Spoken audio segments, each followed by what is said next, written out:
Episode की शुरुआत में हमें एक यूनिवर्स को दिखाया जाता है जहाँ लोगों के पास साइंस और मैजिक नहीं होता। यहाँ के लोगों के पास डॉगी की एनर्जी होती है जिससे ये कल्टीवेट करते हैं और मेडिटेट करके अपनी पावर को बढ़ाते हैं। यहाँ एनर्जी के 10 लेवल होते हैं और इन 10 लेवल के अलग अलग नाम है जिसके बारे में हमें आगे पता चलेगा। इसके अंदर हम जियान नाम के एक लड़के को देखते हैं और वो कुछ आदमियों के संग एक टार के आगे खड़ा था। असल में ये टार कल्टीवेटर की लेवल पता लगाता है और यहाँ सब अपनी लेवल चेक करने आए थे। ये कहानी जियान नाम के लड़के की है जो जब 10 साल का था तो तब वो बहुत बड़ा जीनियस था। हर तरफ उसके चर्चे होते थे, लेकिन जैसे जैसे समय बीतता गया उसकी शक्तियाँ कम होती गई और आज की डेट में वो बहुत कमजोर हो गया है। उसकी लेवल सिर्फ 3 है और अब सब उसका मजाक उड़ाते हैं। जियान जियाओ क्लैन से ताल्लुक रखता है। जियाओ क्लैन का एक दुश्मन क्लैन है और उस दुश्मन क्लैन का नाम जियाली हाउस है। जियाली भी इतना बुरा है कि वो जियाओ क्लैन की मार्केट को भी अपनी मार्केट में तब्दील करना चाहता है। वो हमेशा जियाओ फैमिली के मार्केट में हेरा फेरी करता है, लेकिन एक दिन उसको ये पता चलता है कि जियान की शादी नैन रैन से होने वाली है और ये सुनकर वो काफी ज्यादा डर जाता है, क्योंकि अगर नैन रैन की सेक्ट जिसका नाम युद्ध सेक्ट है अगर उसका साथ जियान को प्राप्त हो गया तो जियाओ क्लैन बहुत बड़ी क्लैन बन जाएगी। वो बहुत ज्यादा डर रहा था, लेकिन एक दिन वहाँ उनके पास नैन रैन खुद आ जाती है और नैन रैन इस रिश्ते को तोड़ डालती है।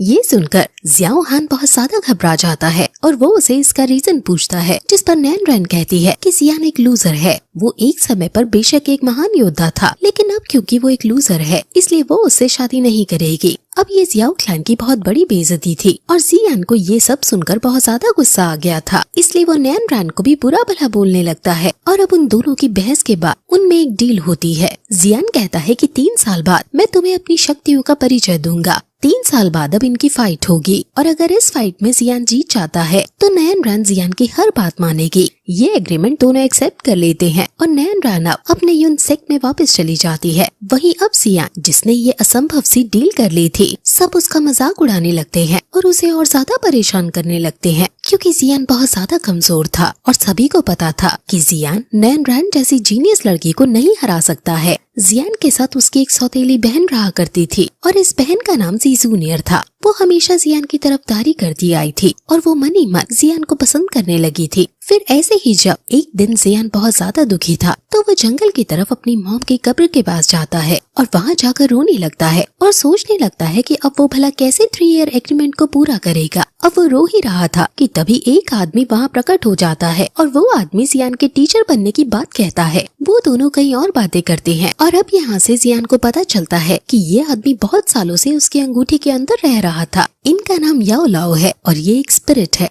इनको जिंदा रहने के लिए सोल पार की जरूरत होती है और ये जियान की बॉडी से सोल पार खींच रहे थे, जिस वजह से जियान कमजोर होता जा रहा था। अब जियान को गुस्सा तो आता है, लेकिन वो अब कर भी क्या सकता था, इसलिए वो अब इनको अपना टीचर बना लेता है और याओ लाओ अब जियान की ट्रेनिंग स्टार्ट करते हैं। वो जियान को कुछ सोल पार को बूस्ट करने के लिए इंग्रेडिएंट्स लाने को कहते हैं, लेकिन ये इंग्रेडिएंट्स बहुत ज्यादा महंगे थे। लेकिन जी जूनियर जियान को इंग्रेडिएंट्स लाने के पैसे दे देती है और अब दोनों इंग्रेडिएंट्स खरीदने लगते हैं। लेकिन इस बीच जियाली बी के आदमी उन्हें घेर लेते हैं। वो आदमी जियान पर हमला करते हैं, लेकिन जी जूनियर जियान को बचा लेती है। जी जूनियर एक अच्छी फाइटर थी और उसकी लेवल भी काफी ज्यादा थी। वहीं जियाली बी का बेटा जिसका नाम जी लियाओ है, वो वहाँ आकर जियान को बुरा भला बोलकर जी जूनियर को भी गंदी नजरों से देखने लगता है। लेकिन अब वहाँ तभी जियाओ क्लैन के सैनिक आ रहे थे, इसलिए जिया लियाओ वहाँ से भाग निकलता है। अब बेशक ये लोग बच गए थे, लेकिन जियान खुद अपनी रक्षा नहीं कर पाया था, जिस वजह से अब वो स्ट्रांग होने का दृढ़ निश्चय कर लेता है और अब वो अपने मास्टर के पास जाकर उन इंग्रेडिएंट्स की मदद से मेडिसिन बनाता है और उनको लेता है। अब जियान सबसे पहले फायर और वाटर को कंट्रोल करना सीखता है। याओ लाओ एक अच्छे टीचर थे और वो जियान को अलग अलग मार्शल आर्ट्स की अलग अलग फॉर्म सिखाने लगते हैं और थोड़ी देर बाद उन इंग्रेडिएंट्स की मदद से जियान अब फाइनली लेवल 4 पर पहुंच जाता है। अब उसे लेवल 5 पर पहुंचना था, इसलिए मास्टर उसे जंगल में ले जाकर बहुत हार्ड ट्रेनिंग करवाता है और फिर उसे फिर से इंग्रेडिएंट्स की लिस्ट देते हैं और कहते हैं कि तुम्हें ये सब इंग्रेडिएंट्स भी लाने होंगे। अब जियान को पैसे की भी जरूरत थी, इसलिए वो ऑक्शन हाउस में जाकर अपनी कुछ बनाई हुई चीजों की बोली लगाने का डिसाइड करता है। ध्यान देने वाली बात ये है कि जियान मार्शल आर्ट्स के साथ साथ एल्केमी भी सीख रहा था और उसके मास्टर ने उसे अलग अलग दवाइयाँ बनानी भी सिखाई होती हैं। जियान ने स्पिरिट एलिक्सर्स नाम की दवाई बनाई होती है और ये कल्टीवेट करने की स्पीड को तेज कर देती है। जियान ऑक्शन हाउस में जाकर ऑक्शन हाउस की हेड, जिसका नाम याफी है, उसको इसकी क्वालिटी चेक करवाता है और अब फिर उसकी बोली लगने लगती है। स्पिरिट एलिक्सर्स बहुत ज्यादा खास थे और इस बोली के अंदर सभी पैट्रियट्स आए थे और वो दाम बढ़ाकर इसे खरीद रहे थे, लेकिन अंत में जियान ही स्पिरिट एलिक्सर्स को खरीद लेता है। वो बहुत बड़ी रकम देता है और अब जियान के पास पैसों की कोई कमी नहीं थी और फिर ये एपिसोड यही खत्म हो जाता है।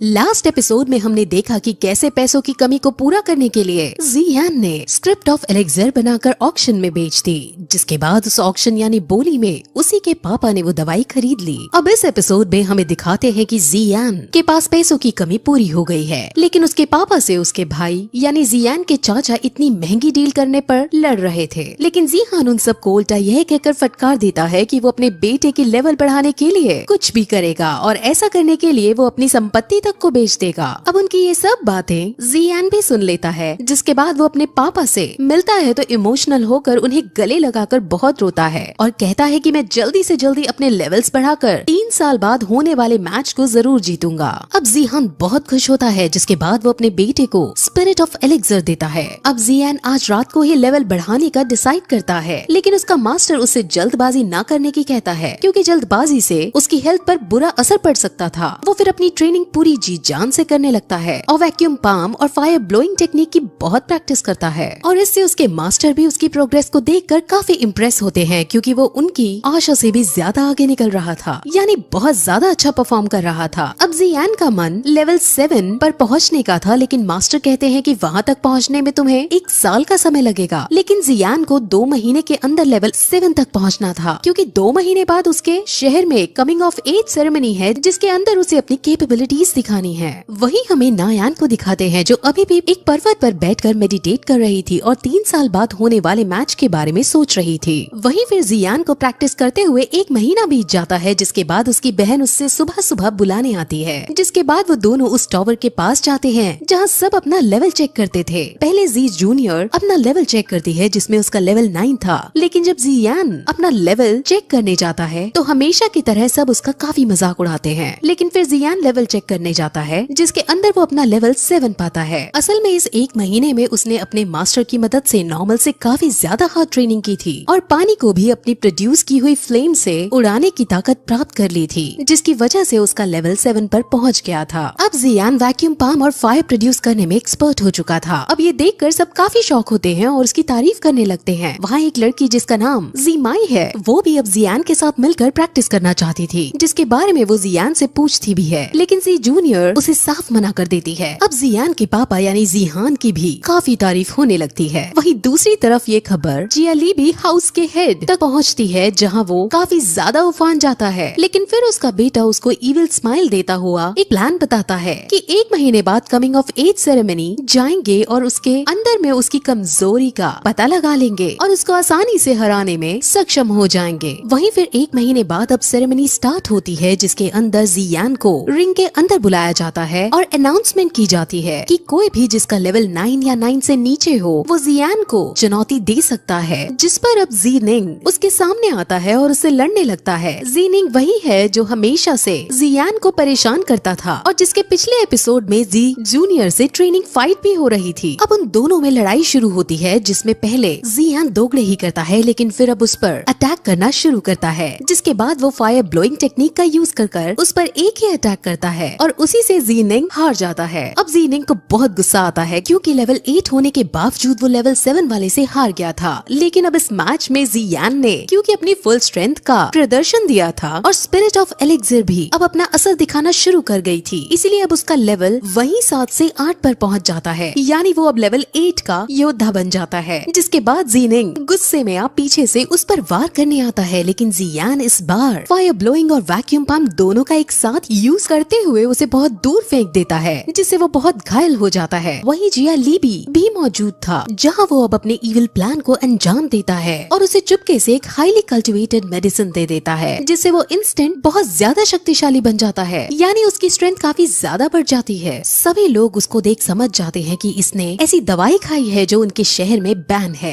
वो उसको रोकने की भी कोशिश करते हैं, लेकिन ज़ीनिंग के ऊपर गुस्सा सवार था, जिसके बाद वो सीधे जियान को मारने उसके पीछे दौड़ता है। लेकिन जियान उससे नहीं डरता और वो काउंटर अटैक करता है, जिसमें वो ज़ीनिंग की हड्डी पसली तोड़ देता है। अब मैच बैन किया जाता है, जहाँ ज़ीनिंग का फादर उसके पास आकर उसका हाथ चेक करता है। उसका एक हाथ बुरी तरह से टूट गया था, जिस पर वो जियान को फटकारता है, उसे एक क्रूअल आदमी बताता है। लेकिन वहाँ जी क्लैन के और भी लोग अब आते हैं, जहाँ वो ज़ीनिंग की ही गलती बताते हैं, क्योंकि जो मेडिसिन उसने खाई थी वो उनके शहर में बैन थी और अब उसको वो 3 महीने के लिए जेल में डाल देते हैं और जियान को विनर घोषित कर दिया जाता है। ज़ीनिंग ज़ीनान के चाचा का बेटा था, यानी उसका ही भतीजा था। वहाँ पर याफी भी मौजूद थी और वो भी जियान को देखकर काफी ज्यादा शॉक हो गई थी। वहीं सब अब अपने अपने क्लैन में लौट जाते हैं, जहाँ जियाली भी काफी ज्यादा आग बबूला हो रखा था, क्योंकि एक साल में लेवल 8 तक पहुँचने वाला इंसान उसने पहले कभी नहीं देखा था। असल में जियान की ताकत डे बाय डे बढ़ती जा रही थी, जिस वजह से जी क्लैन मजबूत हो रहा था और अगर ऐसा ही चलता रहा तो अगर उसकी शादी 3 साल बाद ना भी हो पाई, तब भी जियान इतना शक्तिशाली होगा कि वो अकेले ही सभी क्लैंस पर डोमिनेट कर पाएगा। इसलिए उन सभी को जियान से डर लगने लगा था। लेकिन अब भी उसका बेटा फिर से उन्हें चिंता न करने की कहता है और उन्हें एक आदमी से मिलवाता है। उस आदमी का नाम लियू जी है और वो हालांकि बहुत अय्याश किस्म का आदमी है, लेकिन जियाली बी की अगर कोई मदद कर सकता था तो वो ही आदमी था। जियाली बी उससे जी क्लैन को डिस्ट्रॉय करने में मदद मांगता है, जिस पर वो मान जाता है, लेकिन अपनी एक शर्त रखता है कि अगर वो उससे ऑक्शन हाउस के इंचार्ज या फाई को लाकर उसे देगा, यानी लियू जी को या फाई के साथ अय्याशी करने का मौका मिलेगा, तभी वो जियाली बी की मदद कर देगा। अब जियाली बी के पास और कोई चारा नहीं था, इसलिए वो मान जाता है। वहीं हमें फिर जियान को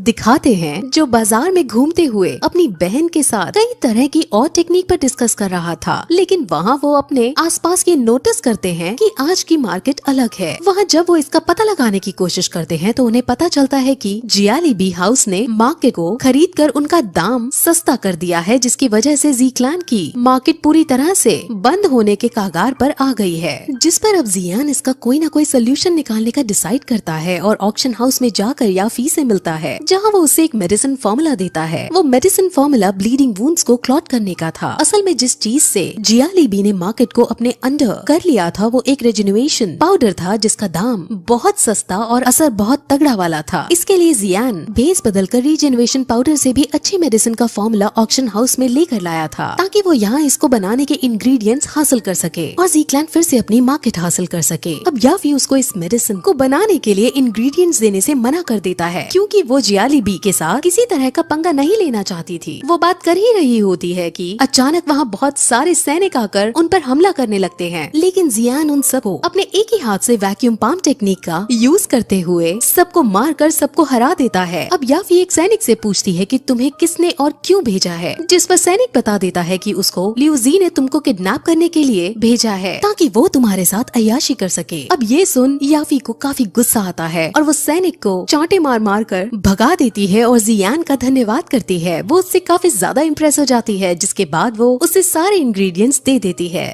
जिस पर अब जियान इन सभी को जी क्लैन को देने को कहता है। याफी पूछती भी है कि तुम्हारे जी क्लैन के साथ क्या संबंध है और तुम कौन हो, जिस पर अब जियान अपना मास्क हटाकर उसे अपना फेस दिखा देता है और उसको देखकर याफी बहुत ज्यादा खुश होती है, क्योंकि वो पहले से ही उसकी फाइटिंग स्किल्स से इम्प्रेस्ड रहती थी। वहीं जियाली बी लीजी की इस हरकत पर बहुत गुस्सा होता है, क्योंकि उसे डर था कि अब उसका ऑक्शन हाउस में एंट्री बंद ना हो जाए। लेकिन उसका बेटा बताता है कि उसने हमारी एंट्री बंद नहीं की, लेकिन हमारे खरीदे जाने वाली चीजों के दाम 5 गुना ज्यादा बढ़ा दिए हैं। वहीं अब जी क्लैन के सभी बड़े लोग ऑक्शन हाउस में कुछ ऐसा सामान ढूंढने का प्लान बना रहे थे जिससे वो रीजेनुएशन पाउडर को टक्कर दे सके। कि तभी वहाँ याफी उन सभी इंग्रेडिएंट्स को लेकर उनके महल के अंदर आती है, जहाँ वो उन्हें इन सभी इंग्रेडिएंट्स को देने की बात कहती है। जी क्लैन के पास में पैसे नहीं थे कि वो ये सब खरीद सके, लेकिन याफी उन्हें बताती है कि ये अब इन ओल्ड मास्टर का गिफ्ट है जो तुम्हें वो देना चाहते हैं। अब फिर उनके सामने ओल्ड मास्टर आते हैं, यानी जी यान भेस बदलकर वहाँ आता है और वैक्यूम पंप की मदद से वो उन इंग्रेडिएंट्स का यूज करके वही उन सभी के सामने मेडिसिन बनाने लगता है, जिसके बाद मेडिसिन तैयार हो जाती है और वो कहता है कि इस मेडिसिन से ब्लीडिंग वुंड बहुत जल्दी क्लॉट होने लगेंगे और रिजेनरेटिंग पाउडर इसके सामने कहीं खड़ा भी नहीं हो पाएगा। अब जी क्लैन इतने बड़े गिफ्ट को हासिल ऐसे ही नहीं कर सकते थे और वो मना भी करते हैं, लेकिन ओल्ड मास्टर कहता है कि ये सब मैं तुम्हारे बेटे जी यान की फाइटिंग स्किल्स को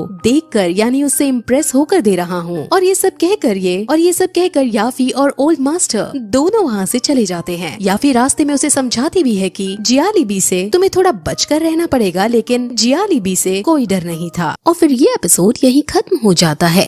जैसा कि लास्ट एपिसोड में हमने देखा कि जी क्लैन के पास अब रीजेनरेशन मेडिसिन से भी ताकतवर ब्लड क्लॉटिंग पाउडर आ चुका था और अब जी क्लैन इस पाउडर को मार्केट में भी उतार देती है। जियालीबी हाउस अपनी रीजेनरेशन मेडिसिन को दाम बढ़ा कर बेच रही थी, लेकिन अब ब्लड क्लॉटिंग पाउडर के आने से जियालीबी के एग्जिस्टिंग कस्टमर्स भी उसके हाथ से जाने लगे थे और अब जियालीबी की मार्केट पूरी तरह से तबाह होने लग गई। वही जियालीबी के पास जब ये बात पहुंचती है तो वो हर बार की तरह इस बार भी बहुत गुस्सा होता है और अब उसे ये भी पता चलता है कि याफी ने जियालीबी के फ्यूचर में होने वाली डील्स भी तोड़ दी हैं। अब उसे लियूजी के ऊपर काफी गुस्सा आता है क्योंकि असल में ये सब लियूजी की ही लापरवाही की वजह से हुआ था। वहीं जी क्लैन के अंदर जीनिंग को दिखाते हैं जिसको उसके पापा हील करने की कोशिश कर रहे थे। उसके पास उसकी बहन जियू नाम की लड़की आती है। जियू भी अपने भाई जीनिंग से काफी प्यार करती थी और अपने भाई की इस हालत को देख उसके मन में अब जियान के लिए गुस्सा छा गया था। वहीं जियालीबी हाउस में जियालीबी लियू जी को अपने पास बुलाकर अपने होने वाले लॉसेस के लिए उसे लताड़ना शुरू करता है, लेकिन लियू जी को इससे कोई फर्क नहीं पड़ता और वो उसके सामने एक और डील रख देता है और कहता है कि तुम्हें याफी की जरूरत ही नहीं है क्योंकि तुम अब सीधे सिटी के बाहर से सामान मंगा सकते हो। वो उसे फिर एक ऐसी मेडिसिन की रेसिपी देता है जो ब्लड कोएगुलेटिंग पाउडर से काफी अच्छी मेडिसिन है और इसको बनाने के इंग्रेडिएंट्स उसे शहर के बाहर से भी मिल जाएंगे। अब इस रेसिपी से जियालीबी फिर से मार्केट में अपनी जगह बना सकता था, लेकिन इसके बदले में लियूजी अपनी भी एक शर्त रखता है। उसे अब याफी से ज्यादा जी जूनियर के अंदर था और वो उसे पाना चाहता था। जियालीबी बहुत ज्यादा गुस्सा होता है और उसे साफ मना कर देता है क्योंकि असल में उसका बेटा जियालियू जी जूनियर को पसंद करता था और जियालीबी जी जूनियर को अपने घर की बहू मानता था। अब जियालीबी के पास और कोई चारा नहीं बचा, इसलिए वो अपने बेटे को सीधे अब जियान पर हमला करने को भेज देता है और साथ के साथ जी जूनियर को भी अपनी बहू बनाकर लाने को कहता है। अब अगले दिन जीनिंग अपनी बहन जियू के साथ रास्ते में था और वो दोनों जियान को हराने की बातें कर रहे थे। वहाँ तभी जियाली यू अपने कुछ आदमियों के साथ उन दोनों को घेर लेता है और उन पर अटैक करता है। हालांकि जियू एक ब्रेव फाइटर थी जिस वजह से वो उनका सामना भी करती है, लेकिन जब जियालियू खुद फाइट में आता है तब वो हारने लगती है। अब वहाँ तभी जियान भी आ पहुँचता है जो जियू को बचाता है और जियालियू से लड़ने लगता है। उन दोनों में काफी फाइट चलती है जिसमें बड़ी कोशिश करने के बाद भी जियान जीत नहीं पा रहा था और फाइनली जियालियू उसको हराकर उसको जान से खत्म करने वाला ही था कि जियान अपने मास्टर की मदद मांगता है। उसके मास्टर अपनी पावर का यूज करते हुए जियालियू पर एक ऐसा अटैक करते हैं कि वो बहुत दूर जाकर गिरता है। जियालियू की हालत बहुत खराब हो चुकी थी और जब जियालीबी अपने बेटे को इस हालत में देखता है तब उसे बहुत गुस्सा आता है और वो अपनी पूरी ताकत से जियान पर हमला करता है। अब ऑब्वियसली जियान इतना भी शक्तिशाली नहीं था कि वो जियालीबी की ताकत को झेल सके। हालांकि उसकी बहन जी जूनियर भी वहाँ आ पहुँचती है और जियालीबी के अटैक को रोकने की कोशिश करती है, लेकिन उसकी शक्ति भी कम पड़ रही थी। वो दोनों मरने ही वाले होते हैं कि वहाँ जी हाना पहुँचता है और वो फ्यूरियस टाइगर की पावर को यूज करता है जिससे वो जियालीबी के अटैक को रोकता है और उस पर फिर अपनी एनर्जी छोड़ता है। जियालीबी मरने ही वाला होता है कि तभी जियालीनू नाम का एक वॉरियर आकर एक ही वॉर में उसकी एनर्जी को रोक देता है और इस तरह जियालीबी बच जाता है और अपने बेटे का उसे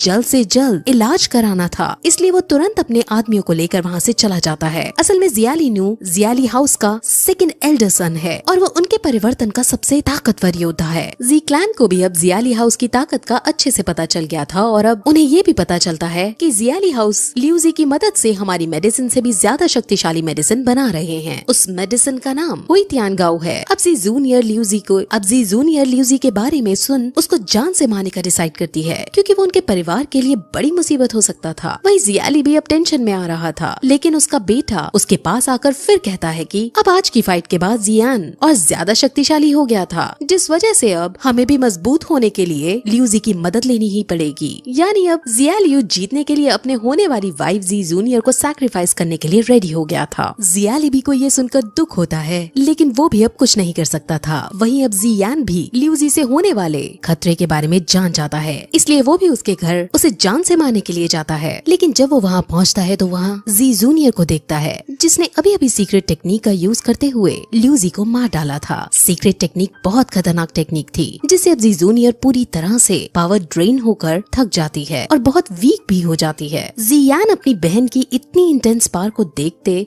बहुत सरप्राइज होता है, लेकिन अभी के लिए उसके मास्टर उसको जी जूनियर से मिलने से रोक देते हैं, क्योंकि जी जूनियर के अंदर अब बात करने की भी एनर्जी नहीं बची थी। वहीं जिया लिबी को लिू जी के मरने की खबर आती है और वो समझ जाता है कि इसमें जी क्लैन का हाथ है। अब जिया लियू डिसाइड करता है कि वो लिू जी के मास्टर को लिू जी के मर्डर की खबर बताएगा और लिू जी के मास्टर की मदद लेगा। लिू जी के मास्टर ने ही लिू जी को ये खास मेडिसिन बनाना दिखाया था, जिस वजह से वो उसको अपने पास बुलाना चाहता है ताकि वो मेडिसिन तैयार कर सके। अब जिया लिबी फिर जिया लिनू को इस मेडिसिन के इंग्रेडिएंट्स लाने को कहता है, जिसके बाद वो अपने कुछ आदमियों को ले मेडिसिन के इंग्रेडिएंट्स की खोज में निकल जाता है। वहीं जियान याफी के पास पहुंचा है और उसे सारी बात बताता है कि वो लोग हुई तियान गाओ नाम की मेडिसिन बना रहे हैं और उसके लिए इंग्रेडिएंट्स ढूंढ रहे हैं। जियान फिर ये भी पूछता है कि वो तुम्हारे पास आए थे क्या इसकी मेडिसिन लेने, जिस पर याफी मना कर देता है, लेकिन फिर उसे मैप में एक जगह दिखाती है और कहती है कि इस जगह पर इस मेडिसिन के इंग्रेडिएंट्स मिलते हैं और वो जरूर यहीं गया होगा। अब जियान समझ जाता है कि अब उसे उसी लोकेशन पर उसे रोकने जाना होगा, इसलिए वो अपने पापा से वहाँ जाने की बात करता है और उसके पापा उसे मोटिवेट करते हैं वहाँ जाने के लिए, विदा कर देते हैं और जियान अकेले ही जंगल के रास्ते होते हुए मैजिकल बीस्ट माउंटेन पर जाने लगता है। वहाँ आगे बढ़ते वक्त उसे कई तरह की खतरनाक जानवर दिखते हैं, जिसको देख उसके मास्टर उसे समझाते हैं कि इनमें से कुछ लेवल 1 के मॉन्स्टर और लेवल 2 या 3 के मॉन्स्टर से उसको खतरा है, इसलिए वो उसको एक हेवी स्वॉर्ड देते हैं और उसे फिर चलाना सिखाते हैं।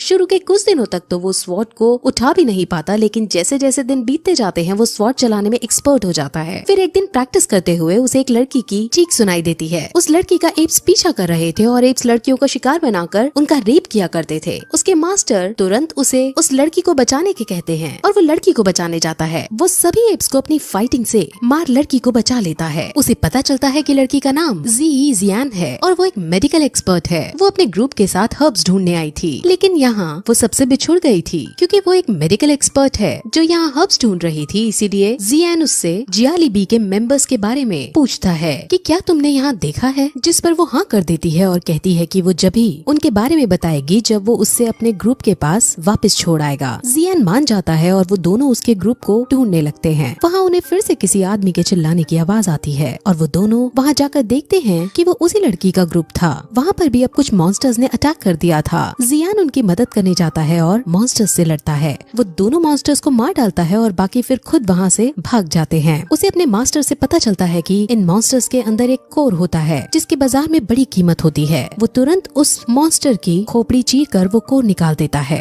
ये देख जियान उसे कहती है कि तुम हमारे साथ मिल हमारे ग्रुप की मदद करो, तुम मॉन्स्टर्स को ऐसे ही मारना और कोर हासिल करके हम तुम्हें अच्छी कीमत दिला देंगे। लेकिन जियान उसे मना कर देता है, क्योंकि उसे जिया लिबी के मेंबर्स को रोकना था। वो अब उससे उनकी लोकेशन पूछता है, जिस पर वो अब भी लोकेशन नहीं बताती है और कहती है कि जो हमारे ग्रुप का लीडर मुली है वो बहुत बुरा है, मुझे उस पर बहुत शक है और मैं अभी सेफ नहीं हूँ, इसलिए जब तुम्हें मुझे सेफली मेरे विलेज तक पहुँचा दोगे तभी मैं लोकेशन बताऊंगी। अब जियान ऐसा नहीं करना चाहता था, लेकिन जियान की मासूमियत को देख और अपने मास्टर के समझाने पर वो मान जाता है। अब आज के लिए वो उनके ग्रुप के साथ ट्रैवल करता है, जहाँ जियान का मास्टर उसे अलग अलग हर्ब्स के बारे में जानकारी देता है और उसे मेडिसिन के बारे में सिखाता है। वहीं उसकी मूली से भी बातें होती हैं, जहाँ मूली उसे अपने ग्रुप का लीडर बनाने का ऑफर देता है, लेकिन जियान थैंक्स कहकर इस ऑफर को ठुकरा देता है। मूली से बातचीत के बाद उसे मूली एक साधारण इनोसेंट आदमी ही लगता है। कुछ देर बाद जियान से मिलता है, जहाँ वो उसे एक गुफा की तरफ इशारा करते हुए बताती है कि इसके अंदर खजाना है और फिर जियान की उसको निकालने में मदद मांगती है। जियान खजाने के बदले उससे उनकी लोकेशन का पता मांगता है, जिस पर जियान मान जाती है। गुफा जिस पहाड़ पर वो थे उस पहाड़ के नीचे वाले पहाड़ी पर थी, लेकिन जियान अब ज्यादा देरी न करते हुए जियान को पकड़ उसके साथ खुद नीचे कूद जाता है और फिर यही ये एपिसोड खत्म हो जाता है। जैसा कि लास्ट एपिसोड में हमने देखा कि जियान को लेकर एक गुफा के आगे कूद गया था। उस गुफा में खजाना रखा था जिसे जियान पाना चाहती थी, इसलिए अब वो दोनों उसके अंदर जाते हैं, जहां अंदर जाने पर उन्हें खजाने के साथ साथ 3 बॉक्स भी मिलते हैं। वहाँ एक मेडिसिन हर्ब्स भी थी और मास्टर के कहने पर जियान उसे लेने का डिसाइड करता है क्योंकि वो मेडिसिन हर्ब बहुत खास थी। जियान इसके बाद फिर उन बॉक्सेस को एक एक करके खोलने लगता है और पहले बॉक्स में उसे पॉइजन के रिलेटेड जानकारी मिलती है। इसको जियान लेने का डिसाइड करती है और दूसरे बॉक्स के अंदर उन्हें हाई लेवल जुआन आर्मर मिलता है। उस आर्मर के अंदर विंग्स भी थे और इसको जियान ले लेता है। असल में ये गुफा एक बहुत बड़े रिसेप्टेरियर की है।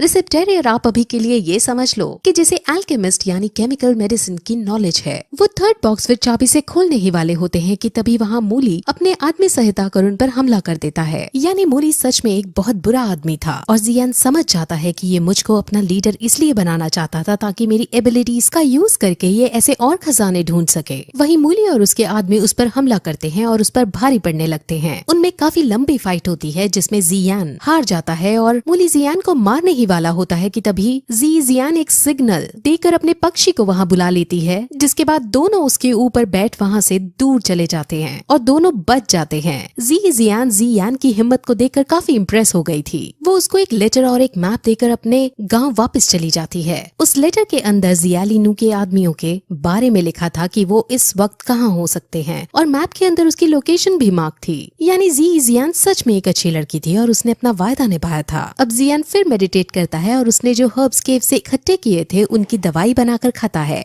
जिससे थोड़ी देर बाद उसका लेवल 10 पर अपग्रेड हो जाता है। वो बहुत खुश होता है लेकिन उसके मास्टर ज्यादा खुश ना होने के लिए कहते हैं क्योंकि वो लेवल 10 के 2nd स्टार पर ही था। असल में हर लेवल के अंदर भी सब लेवल्स होते हैं जिसे स्टार्स कहा जाता है।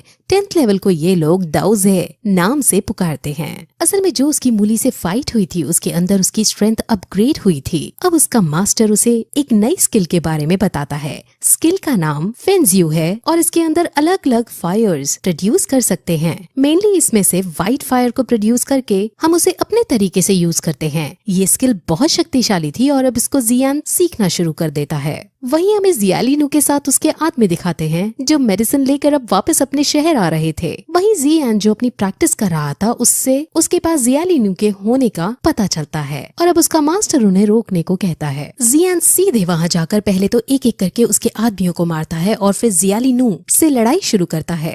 जियान फेंजियो टेक्निक का यूज करते हुए व्हाइट फ्लेम प्रोड्यूस करके उसे वहीं खाई से नीचे गिरा देता है, जिसके बाद उसकी ऑन द स्पॉट मृत्यु हो जाती है। जियान उसके सारे इंग्रेडिएंट्स को डिस्ट्रॉय करके उसके रथ को वापस भेज देता है। रथ वापस जियालिबी हाउस के अंदर पहुंचता है और सारथी उसे बताता है कि एक आदमी जिसने अपना मुंह छुपाया हुआ था उसने जियालिनू को मारकर सारे इंग्रेडिएंट्स डिस्ट्रॉय कर दिए। अब जियालिबी बहुत बुरी तरह टूट जाता है क्योंकि वो बार बार हारता जा रहा था। सारथी जब ये बताता है कि उसने व्हाइट फ्लेम का यूज किया तब जियालियाओ समझ जाता है कि ये जरूर जियान था, क्योंकि जब जियान ने जियालियाओ को घायल किया था तब भी व्हाइट फ्लेम ही निकाली थी। अब जियालिबी ने जो इंग्रेडिएंट्स खरीदे थे वो बहुत महंगे थे और वो सब डिस्ट्रॉय ही हो चुके थे, जिस वजह से अब जियालिबी पूरी तरह से कंगाल हो चुका था और उस पर अब बहुत सारा कर्जा आ चुका था। वो मार्केट से भी अपने सारे पैसे उठा लेता है और अपनी सारी जमीन भी बेचने को कहता है, जिससे अब उसका साम्राज्य पूरी तरह से टूटने लगता है। वहीं अब जियान अपने घर वापस लौट आता है और उसके पापा जियालिबी हाउस के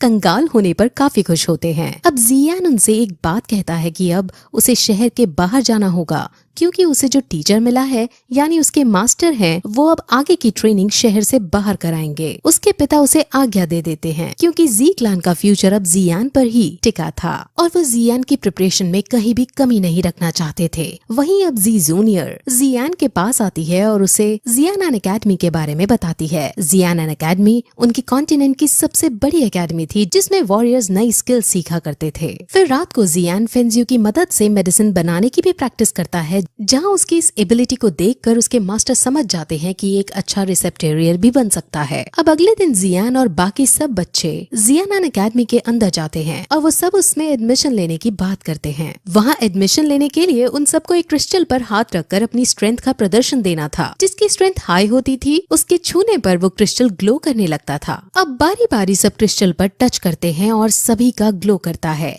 लेकिन जब जियान टच करता है तो वो ग्लो नहीं करता। वहाँ उसका इस बात पर मजाक उड़ने लगता है, लेकिन तभी वो क्रिस्टल इतना जोर से ग्लो करता है कि सबको अपनी आंखें तक बंद करनी पड़ जाती हैं। सब ये देखकर बहुत लज्जा महसूस करते हैं। अब अंदर जाकर उन सबको कैटेगरी वाइज ग्रुप्स में बांटा जाता है। जिनका लेवल 10th के 3rd स्टार से ज्यादा था उनको एस कैटेगरी में रखना था, इसलिए सबसे उनका एक एक करके लेवल पूछा जाता है। जी जूनियर के पास 10th लेवल की 6 स्टार पावर थी, यानी वो वहाँ की सबसे शक्तिशाली वॉरियर थी। सब उसकी तारीफ करने लगते हैं, लेकिन वो कहती है कि मैंने ये सब 16 साल की प्रैक्टिस में हासिल किया है, लेकिन मेरे भाई जियान ने लेवल 10th की 5th लेवल सिर्फ 6 महीने में हासिल की। अब सब ये सुनकर बहुत चौंक जाते हैं और जियान भी प्राउड महसूस करने लगता है। वो सब बात कर ही रहे होते हैं कि तभी जियान प्रोफेसर से कहता है कि उसे 1 साल की छुट्टी चाहिए। सब बहुत शौक होते हैं कि अभी तो एडमिशन हुआ और अभी से इसको 1 साल की छुट्टी चाहिए। प्रोफेसर पहले तो मना करने की सोचते हैं, लेकिन फिर वो उसे कहते हैं कि मैं तुम्हारी एबिलिटीज और पावर को तुमसे फाइट करके परखूंगा। अब अगर मुझे पसंद आई तो तुम छुट्टी ले सकते हो। जियान मान जाता है और अब प्रोफेसर और जियान की फाइट शुरू होती है। उन दोनों में काफी आइकॉनिक लेवल की फाइट चलती है, जिसमें जियान अपनी एबिलिटीज का परिचय बहुत अच्छे ढंग से देता है। हालांकि वो प्रोफेसर को हरा नहीं पाता, लेकिन प्रोफेसर उसको देख बहुत खुश होती है। अब फिर फाइट खत्म होने पर वो उसे छुट्टी पर जाने की इजाजत दे देते हैं। वहीं अब वो बाकी सब बच्चों से कहती है कि हम अगले हफ्ते नैनयान एकेडमी के बेस पर जाकर वहाँ प्रैक्टिस करेंगे। नैनयान एकेडमी शहर के बाहर मौजूद थी, लेकिन जियान अब अपना दिमाग चलाता है और वो प्रोफेसर को अपने शहर में अपना स्कूल चलाने को कहता है। वो कहता है कि आप हमारे शहर में जी क्लैन के पास स्कूल खोलो। प्रोफेसर जियान और जी जूनियर जैसे वॉरियर्स को देखकर काफी इम्प्रेस थी और वो अब उनके परिवार को भी देखना चाहती थी, इसलिए वो मान जाती हैं और अब वो जी क्लैन के पास जाकर जियानान एकेडमी को शुरू करने का डिसाइड करती हैं। असल में जियानान एकेडमी बहुत ज्यादा शक्तिशाली थी। जियानान नायान के परिवार से भी शक्तिशाली ऑर्गेनाइजेशन थी। नायान वही लड़की है जिससे 3 साल बाद जियान की फाइट होने वाली है। अब फिर जी क्लैन के अंदर प्रोफेसर और बाकी सब आते हैं और अब वहाँ जिहान भी जियानान एकेडमी को अपने क्लैन में खुला देखकर बहुत खुश होता है और वो अपने बेटे की तारीफ करता है। वहीं जियान एक अजनबी शख्स को नोटिस करता है जो उस भीड़ में था। वहाँ फिर जी जूनियर जियान के पास आकर उससे नॉर्मल बात करने की कोशिश करने लगती है, लेकिन जिहान जी जूनियर को देखकर थोड़ा इरिटेट वाले मूड में आता है और उससे कहता है कि मुझे अपने बेटे से बात करनी है, तुम यहाँ से चली जाओ। जियान को समझ नहीं आता कि उसके पापा ने ऐसा क्यों किया, लेकिन जी जूनियर के चले जाने के बाद जिहान उससे एक बात बताते हैं। ये बात क्या थी हमें आगे पता चलेगा। फिर थोड़ी देर बाद हमें जियालीबी हाउस के अंदर जियालीबी को दिखाते हैं, जिसने ल्यूजी के मास्टर को बुलाया था और वो उससे अपने स्टूडेंट की मृत्यु का बदला लेने के लिए उसे उकसाने लगता है, लेकिन मास्टर जियालीबी से साफ मना कर देता है, क्योंकि जो अजनबी शख्स जियाहू ब्यान को भीड़ में दिखा था वो मास्टर ही था। मास्टर ने जान लिया था कि जियानान एकेडमी जी क्लैन के अंदर खुल रही है, जिससे जी क्लैन इतना शक्तिशाली है कि उसे वो नहीं जीत पाएगा। इसलिए मास्टर अपने स्टूडेंट का बदला भुलाकर जियालीबी को अकेले छोड़ चला जाता है। अब जियालीबी को काफी गुस्सा आता है और अब उसे कुछ नहीं समझ आ रहा था, इसलिए वो अब सीधे जियान को जान से खत्म करने का डिसाइड करता है। वहीं जियान अपने पापा की बताई हुई एक बात से काफी लो महसूस कर रहा था, लेकिन उसके मास्टर उसे मोटिवेट करते हैं, जहाँ अब वो फिर से खड़ा हो बाहर घूमने निकल जाता है। वहाँ उसे याफी दिखती है जो उससे बात करने लगती है। वो दोनों नॉर्मल वे में बात ही कर रहे थे कि तभी वहाँ एक सैनिक आता है। वो जियान को एक लेटर देता है। उस लेटर के अंदर जियान का मैसेज और उसकी एक ज्वेलरी थी। मोली ने जियान को किडनैप कर लिया है और वो जियान से हेल्प मांग रही है। अपनी दोस्त की हेल्प करने के लिए जियान तुरंत उसको बचाने उसके विलेज की तरफ भागता है। वहीं याफी के पास जी जूनियर छुपकर उनकी सब बातें सुन रही थी। असल में जी जूनियर उसकी असली बहन नहीं थी और उनके बीच क्या रिश्ता है वो अभी क्लियर नहीं हुआ है। वहीं जियान विलेज की तरफ भाग रहा था, लेकिन रास्ते में एक ब्रिज पर उसे जियालीबी मिल जाता है। जियालीबी बैंकरप्ट हो चुका था और वो इसका इल्जाम जियान पर लगाता है और उसको जान से मारने के लिए उसकी तरफ दौड़ता है। जियान हालांकि शक्तिशाली था, लेकिन वो जियालीबी जैसे आदमी को हरा नहीं सकता था। उन दोनों में फाइट होती है, जिसके अंत में जियान मरने ही वाला होता है कि तभी पीछे से जी जूनियर वहाँ आकर जियालीबी को मार डालती है और जियान को बचा लेती है। लेकिन तभी वहाँ का ब्रिज टूटने लगता है और वो दोनों नीचे गिरने लगते हैं। वो गिरने ही जा रहे थे, लेकिन तभी जियान पर्पल विंग्स को खोलता है। उसके पास विंग्स आ जाते हैं और वो जी जूनियर को लेकर एक लंबी उड़ान भरता है। जी जूनियर उसकी इस टेक्निक पर उसकी तारीफ करती है, जिस पर जियान भी उसकी एक ही बार में जियालीबी को मारने की तारीफ करता है। वो दोनों बात ही कर रहे होते हैं कि तभी जियान उदास हो जाता है, क्योंकि इसे अपने पापा की कही बात याद आ जाती है। उसके पापा ने उसे कहा था कि जब तुम चाहते थे तब जी जूनियर के डैड उसे यहाँ छोड़ गए थे। जिहान को पता चलता है कि जियान जी जूनियर को पसंद करता है। जी जूनियर के रियल डैड जब उसे यहाँ छोड़कर गए थे तब उनके पास कई डार्क सीक्रेट्स थे। जी जूनियर एक ऐसी लड़की है जिसे समझना थोड़ा मुश्किल है। हालांकि जी जूनियर एक अच्छी लड़की है, लेकिन फिर भी अपने बेटे के लिए जीहान को डर लगा रहता है। अब उड़ते उड़ते जीयान ये बात बताने की कोशिश करता है कि उसके डैड ने ये सब कहा, लेकिन जी जूनियर उसको छू कर उसे खुद कहती है कि हाँ, मेरे पास कई सीक्रेट्स हैं जो मैं तुम्हें नहीं बता सकती, लेकिन तुम मेरे साथ इतने समय से रह रहे हो, तुम्हें क्या लगता है मैं कैसी लड़की हूँ। जियान हमेशा से जी जूनियर को अच्छा मानता था, इसलिए उसको जी जूनियर पर यकीन था। वहीं दूसरी तरफ हमें फिर नायान को दिखाते हैं जो पर्वत पर बैठकर मेडिटेट कर रही थी। उसके पास एक पक्षी लेटर लेकर आता है और उसे पढ़ने पर वो बहुत ज्यादा गुस्सा हो जाती है। उसे पता चल जाता है कि जियान की प्रोग्रेस हो रही है, लेकिन वो किसी भी कीमत पर 3 साल बाद होने वाले मैच में हारना नहीं चाहती थी। इसलिए अब वो अपने आदमी से एक रिसेप्टेरियर से अच्छी कल्टिवेटेड पिल लाने को कहती है ताकि उसके खुद के लेवल जल्दी जल्दी बढ़ सके और वो भी तैयारी कर सके आने वाले मुकाबले की। वहीं अब दूसरी तरफ मूली ने जियान को किडनैप कर रखा था और उसी का प्लान था जियान को यहाँ बुलाने का, क्योंकि असल में 3rd बॉक्स की चाबी जियान के पास रह गई थी और मूली को वो बॉक्स चाहिए था, इसलिए जियान के लिए उसने ये सारा ट्रैप रचा था। वहीं जियान अब जी जूनियर को लैंड करवाकर जियान के पास जाने लगता है। जी जूनियर पूछती है कि वो तुम्हारी फ्रेंड है या गर्लफ्रेंड, जिस पर जियान उसे सिर्फ अपनी फ्रेंड बताता है और वहाँ से चला जाता है और उसके जाने के साथ ही पहला सीजन खत्म हो जाता है। जैसा कि हमने लास्ट एपिसोड में देखा कि जियान को बचाने के लिए मूली के पीछे उसके गांव जाने लगा था। असल में वो मर्सेंडरीज अपने आप में एक बहुत बड़ी क्लैन थी जिसका हेड मूशे नाम का एक आदमी था। उसका एक बेटा मूली है जिसने अपने पापा को जियान के बारे में बताया है। जियान के पास 3rd बॉक्स की चाबी है जिसे मूशे हासिल करना चाहता है और इसीलिए उसने जियान को अपने पास बुलाकर उसे मारकर चाबी हासिल करने का प्लान बनाया है। वहीं जियान को पता चल जाता है कि मूशे ने रास्ते में कई अलग अलग तरह के ट्रैप्स बिछाए हैं, इसलिए जियान 1 महीने के लिए माउंटेन्स के अंदर रहकर ही अपने प्रैक्टिस करने का डिसाइड करता है। वो बहुत इंटेंसली प्रैक्टिस करता है और 1 महीने बाद प्रैक्टिस की वजह से वो अब 6 स्टार्स पर पहुंच जाता है। अब जियान बड़ा हो चुका था और बहुत शक्तिशाली भी। वो तुरंत अब बाहर निकल वॉल्फ मर्सेनरीज को तबाह करने के लिए आगे बढ़ने लगता है। रास्ते में उसे सैनिक मिलते हैं जो असल में जियान को ही ढूंढ रहे थे। सैनिकों को देख जियान वहाँ सोए हुए एक बड़े जंगली जानवर को जगा देता है, जिससे वो जानवर उन सैनिकों को मार डालता है और इसके बाद अपनी शानदार फाइटिंग स्किल से जियान उस जानवर को मार देता है। अब जियान आगे बढ़ता है जहाँ उसे और भी सैनिक मिलते हैं और वो अपनी तलवार से सबको मारता हुआ आगे बढ़ता है। वो अब एक महान योद्धा बन चुका था। फिर एक सैनिक से वो वॉल्फ मर्सेनरीज के बारे में सारी जानकारी ले लेता है, जहाँ उसे पता चलता है कि क्लैन के हेड के 3 बेटे हैं और तीनों महायोद्धा हैं। जियान अब तीनों को एक एक करके हराने का डिसाइड करता है और तीसरा बेटा जिसका नाम ही मिंग है उसके पास जाने लगता है। वहीं वॉल्फ मर्सेनरीज के पास ये खबर पहुंच जाती है कि जियान एक एक करके सबको मार रहा है, लेकिन वो बेफिक्र महसूस करते हैं क्योंकि ही मिंग 8 स्टार्स का वॉरियर था।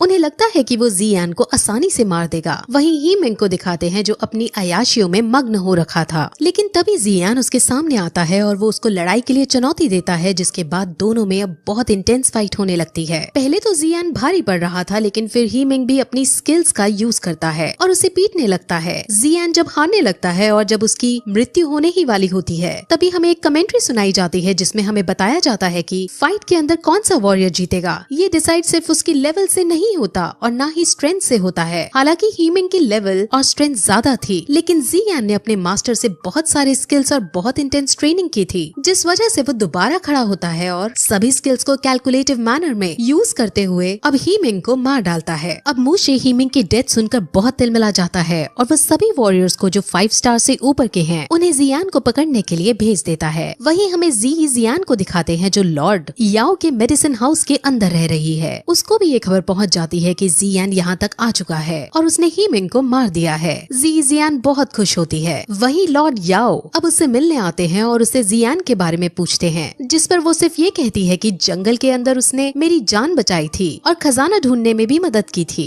इससे ज्यादा मेरे साथ उसका और कोई रिश्ता नहीं है। वहीं दूसरी तरफ जियान के मास्टर उसके इस पराक्रम को देखकर उससे बहुत खुश होते हैं और अब उसकी तलवार लेकर उसमें पावर्स डाल देते हैं।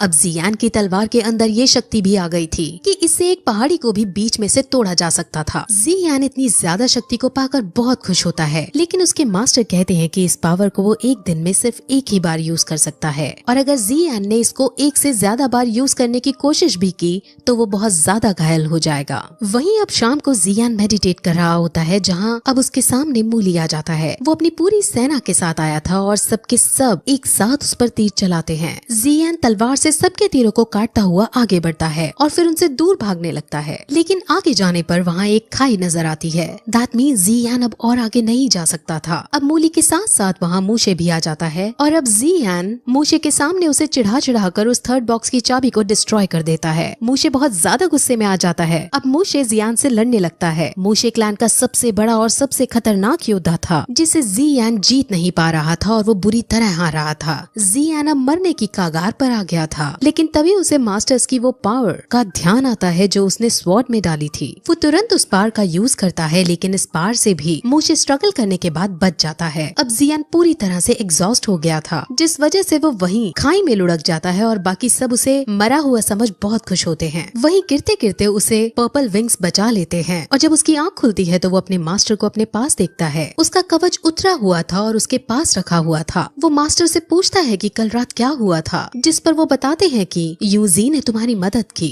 उसने तुमको बचाया था और तुम्हें अपनी बॉडी का यूज करते हुए हील किया। उसने तुम्हारी स्पिरिचुअल एनर्जी को पर्पल फ्लेम का यूज करते हुए इस वे में इंट्रोड्यूस किया कि तुम्हारी स्किल्स बढ़ गई और अब तुम 9 स्टार के वॉरियर हो गए हो। वो तुम्हें ठीक करने के बाद चली गई। यूजी कौन है और जियान के साथ उसका क्या रिश्ता है, हमें ये शॉर्ट में ही बताया गया है। एक बार मैजिकल बीस्ट आइलैंड में यूजी purple crystal wing lion king से लड़ते लड़ते हार गई थी और वही बेहोश हो गई थी। तब जियान ने वहाँ आकर उसकी मदद की थी और दोनों के बीच रोमांटिक एंगल भी हमें देखने को मिला था। वही प्रेजेंट में अब जियान आगे बढ़ता है, जहाँ अब क्योंकि वो 9 स्टार पर आ गया था, इसलिए उसके मास्टर उसे एक नई स्किल सिखाते हैं। इस स्किल का नाम एक्सप्लोसिव स्टेप है और ये बहुत खतरनाक वाला अटैक है। इसे सीख कर जियान बहुत खुश होता है, लेकिन क्योंकि उसने लेवल 9 तक प्रैक्टिस किए बिना प्राप्त की थी, इसीलिए अब उसे इसको अच्छे से सीखने के लिए कम से कम रोज एक लेवल 5 से ज्यादा बड़े मॉन्स्टर को मारना होगा। सिर्फ ऐसा करने से ही उसकी ये इंटेंस पावर स्टेबलाइज हो सकती थी। वहीं हमें पास के जंगल में ब्लड गैंग के आदमी और उसके साथ एक लड़की को भागते हुए दिखाते हैं। वो दोनों वॉल्फ मशीनरीज के आदमियों से डर कर भाग रहे थे। वो आदमी उस लड़की का शिकार करना चाहते थे, लेकिन अब वो और ज्यादा नहीं भाग सकती थी, इसलिए थकान के मारे वो वहीं रुक जाती है। लेकिन अब वहीं जियान उसके सामने आता है और ब्लड गैंग का वो आदमी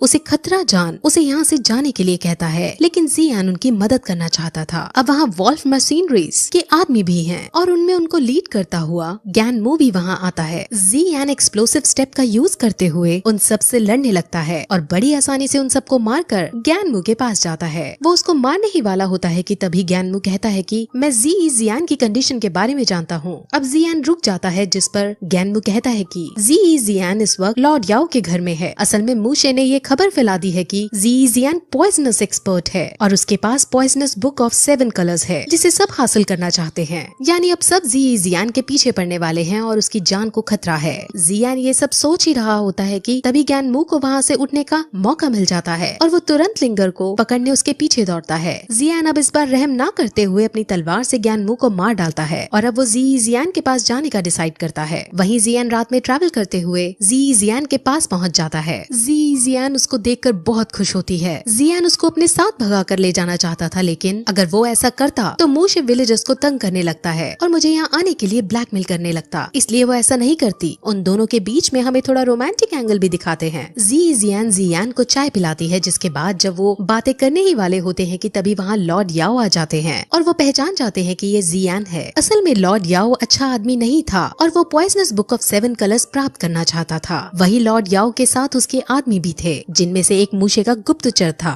वो गुप्तचर सीधे मूशे के पास जाकर जियान की खबर दे देता है। वही लॉर्ड याओ जब उन दोनों को वहाँ से नहीं जाने देते, तब जियान उसे मारने के लिए आगे बढ़ता है, लेकिन लॉर्ड याओ इतना पागल भी नहीं था। उसने पहले ही जब वो यहाँ आया था एक तरह का जहर छोड़ दिया था, जिससे जियान लड़ तो बिल्कुल नहीं पाता। लेकिन जियान फिर कहती है कि मुझे तुम्हारी इस प्लानिंग के बारे में पहले ही पता था, जिस वजह से मैंने चाय के अंदर एंटीडोट मिलाकर जियान को पिला दिया था। अब जियान और भी कहती है कि पागल तो तुम हो, क्योंकि यहाँ इस कुर्सी पर मैंने जहर मिला रखा था और उसी पर तुम बैठ गए हो। अगर अब तुम मुझे नहीं जाने दोगे तो मैं तुम्हें इसका एंटीडोट नहीं दूंगी। अब लॉर्ड याओ मरता क्या ना करता, इसलिए वो वहाँ से अपने पक्षी पर बैठकर जियान को लेकर वहाँ से चली जाती है और लॉर्ड याओ को एंटीडोट दे जाती है। वहीं अब वो दोनों मूशे के पास ही जाते हैं, जहाँ जियान अब मूशे से लड़ने के लिए तैयार हो जाता है। मूशे बहुत महान योद्धा था, जिसे हराना आसान नहीं होने वाला था, लेकिन फिर भी वो दोनों फाइट शुरू करते हैं, जिसके अंदर जियान अब सारी स्किल्स बारी बारी यूज करता है। फाइट में मूशे पर जियान अटैक कर रहा था और इस बार मूशे कमजोर पड़ रहा था। वहीं अब मूशे फिर अपनी नई स्किल के बारे में बताता है और कहता है कि वो थर्ड बॉक्स मैंने खोल लिया था और उसके अंदर से मैंने ये स्किल प्राप्त की। वहीं अब उस एनर्जी का यूज करते हुए वो जियान पर अटैक करता है और जियान भी अपनी मास्टर की सलाह से फुल जोश में आकर उस पर अपनी एनर्जी फेंकता है और इस बैटल में फाइनली मूशे हार जाता है। लेकिन तभी वहाँ एक सैनिक खड़ा हो पीछे से उस पर अपनी तलवार चला देता है, जो जियान के पेट में घुस जाती है। लेकिन अभी जियान को कुछ नहीं होता, क्योंकि सेकंड बॉक्स में उसे आर्मर मिला था जो वो उसकी रक्षा कर लेता है। और अब जियान को अपने साथ अपने घर आराम करने के लिए ले जाती है और इसके साथ ये एपिसोड खत्म हो जाता है। जैसा कि हमने लास्ट एपिसोड में देखा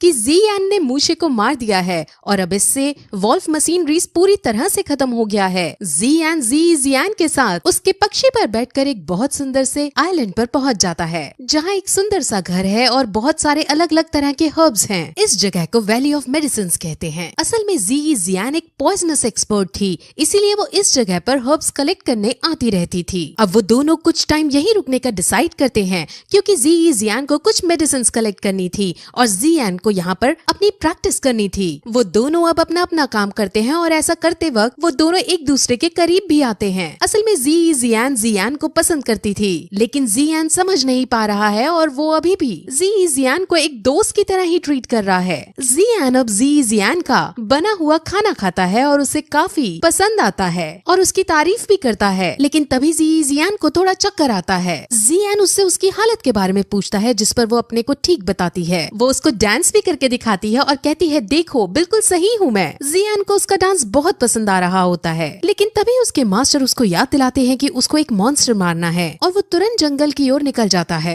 जैसा कि पिछले सीजन में बताया था कि उसको अपनी पावर्स को स्टेबलाइज करने के लिए रोज एक मॉन्स्टर का शिकार करना होगा, इसीलिए वो सेकंड लेवल का फ्रोजन बीस्ट मॉन्स्टर ढूंढने लगता है। वहीं दूसरी तरफ हमें फिर से लिंगर को दिखाते हैं, जो अपने डैड के साथ थी और उन पर एक मॉन्स्टर ने अटैक कर दिया था। लेकिन तभी लिंगर की मॉम वहाँ आती है और अपनी शानदार फाइटिंग स्किल से उस मॉन्स्टर को मार गिराती है। लेकिन अभी उनकी दिक्कत समाप्त नहीं हुई थी, क्योंकि एक और मॉन्स्टर जो लेवल 2 का फ्रोजन बीस्ट मॉन्स्टर है, वो उन पर अटैक करने के लिए आ गया। अब वो उस मॉन्स्टर को नहीं मार सकते थे, लेकिन तभी वहाँ जियान आता है और अपनी पर्पल फ्लेम का यूज करते हुए मॉन्स्टर को एक ही झटके में मार डालता है। पर्पल फ्लेम वही पावर है जो उसे यूजी से मिली थी। अब जियान ने एक बार फिर से लिंगर की मदद की थी और इससे लिंगर परिवार को बहुत खुशी होती है। जियान मॉन्स्टर की खोपड़ी खोलकर उसके अंदर का कोर चेक करता है, लेकिन उसे कोर नहीं मिलता। उसे लेवल 2 का आइस कोर चाहिए था। अब लिंगर की मॉम, जिनका नाम क्विंग ये है, अपनी जान बचाने के बदले में उसे अपना लॉकेट तोड़कर देती है और उस लॉकेट के अंदर लेवल 2 का आइस कोर है। जियान बहुत खुश होता है और उसे लेकर जियान के पास वापस चला जाता है। वहाँ वो जियान को बेहोश हुआ पाता है और इससे वो बहुत डर जाता है। उसके मास्टर फिर उसे बताते हैं कि इसके पास पॉइजनस बॉडी है। दैट मीन्स इन्हें बचपन से ही छोटे छोटे अमाउंट में पॉइजन दिया जाता है। पॉइजन इनकी पावर को इंक्रीज करता है, लेकिन अगर कभी ये पॉइजन को अपनी बॉडी में सह नहीं पाते तो ये बीमार होकर मर भी सकते हैं। अब जियान समझ जाता है कि कल रात को जियान को जो चक्कर आए थे वो इसी बीमारी के सिम्टम थे। जियान को सही करना चाहता था, इसलिए वो उसके होश में आने तक उसके पास बैठकर वेट करता है और जब जियान जागती है तो वो कहता है कि वो जियान को कुछ नहीं होने देगा और उसे इस प्रॉब्लम से निकाल देगा। फिर अगले दिन जियान के सामने अपने सपने को रखती है कि वो इस पूरे कॉन्टिनेंट में घूमना चाहती है, लेकिन इस हालत में उसका बाहर जाना सही नहीं था, इसलिए जियान उसे मना कर देता है और फिर वो दोनों बाहर जाकर बैठते हैं, जहाँ जियान उसे रोमांटिक होकर कहती है कि मैं हमेशा तुम्हारे साथ रहना चाहती हूँ। लेकिन जियान इसे मजाक में लेते हुए कहता है कि जब तक तुम सही नहीं होगी मैं तुम्हारे साथ ही रहूंगा तुम्हारी केयर करने को। अब जियान इससे काफी उदास हो जाती है और जियान के कंधे पर सर रख कर सो जाती है। अब फिर रोजाना की तरह जियान जंगल होकर वापस आता है, जहाँ वो पूरे घर में जियान को नहीं पाता। उसे वहाँ एक नोट दिखता है जो जियान ने जियान के लिए छोड़ा था और उसमें लिखा था कि जियान के लिए